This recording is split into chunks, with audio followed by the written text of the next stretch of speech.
This is TWiT. Google is testing a new Gmail app that isn't exactly an email app at all. It's called Inbox. It's currently only available by invite. I'm actually looking for one if you have one. And works in the Chrome browser or on Android phones or iPhones. Now, rather than a traditional list of emails as we're all used to, Inbox tries to give you enough information about the contents of those emails so you might not actually have to open them. For example, Google Now style information cards appear in line with that email list, including data like flight times or package tracking or photos, anything that can be gleaned out of these emails. Inbox also attempts to bundle emails into groups rather than relying on category tabs as we're used to in the current Gmail format. Google's also applying its algorithms to automatically parse out details like phone numbers and addresses. Now, Inbox doesn't replace Gmail. The apps just use the same data. The Gmail team, which is working on Inbox, says that email has changed a lot since it was invented, I'll say, and that Inbox was designed mobile first. Seriously, where is my invite? Gotta test this stuff. Microsoft wants us all to know a little bit more about its In the Works projects and has launched Microsoft Garage, relaunched rather, as a way to give the public early access into what the company is currently testing. So currently, in Microsoft Garage, we've got 16 free consumer-focused apps that range from Android apps to Android Wear, iOS, Windows Phone, Windows, even Xbox One.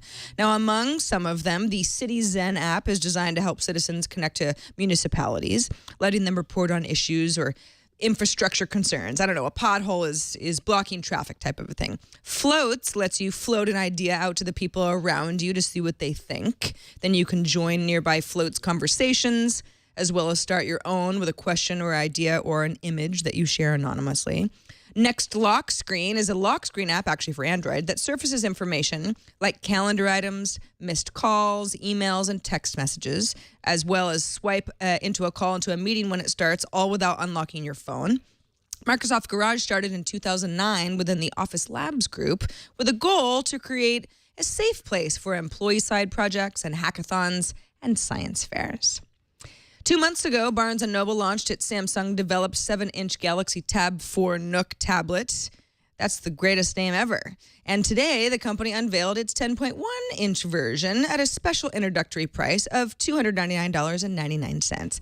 Nothing too special specs-wise here. A 3-megapixel rear-facing camera, a 1.3-megapixel front-facing camera, 120 by 800 HD screen, 16 gigabytes of storage is now available. That's up from 8. You can also extend this to 64 gigabytes with a micro SD card.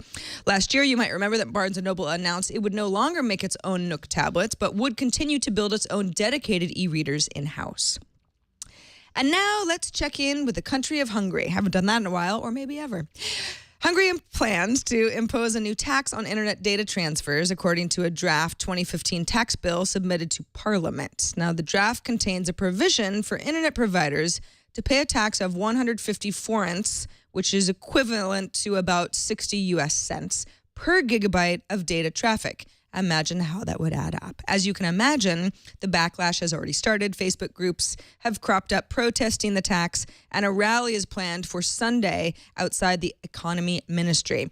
Prime Minister Viktor Orban's government has, in the last few years, imposed special taxes on banking and retail and energy sectors, as well as on telecommunications providers to keep the budget deficit in check, or that's their explanation anyway. The Economy Ministry also said that it expects the tax to generate annual revenue of 20 billion forints, which, if I was better at math, I could convert in real time into US dollars, but I can't do that. But I bet you can.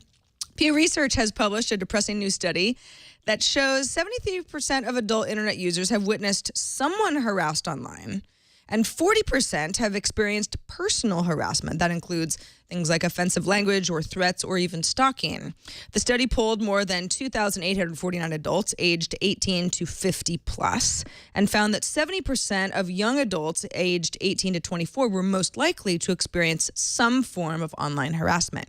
Women in this category suffered severe harassment at disproportionately high levels. That's where it really gets depressing, with 1 in 4 reporting being stalked or sexually harassed online. The study asked participants to rate whether different online environments were more welcoming to certain genders. Respondents found dating sites and apps and social networking services and internet comment sections and forum sites were mostly welcoming to both sexes. 44%, though, said that online gaming was more welcoming to men. Interestingly, half of the people who reported personal harassment said they also didn't know their attackers.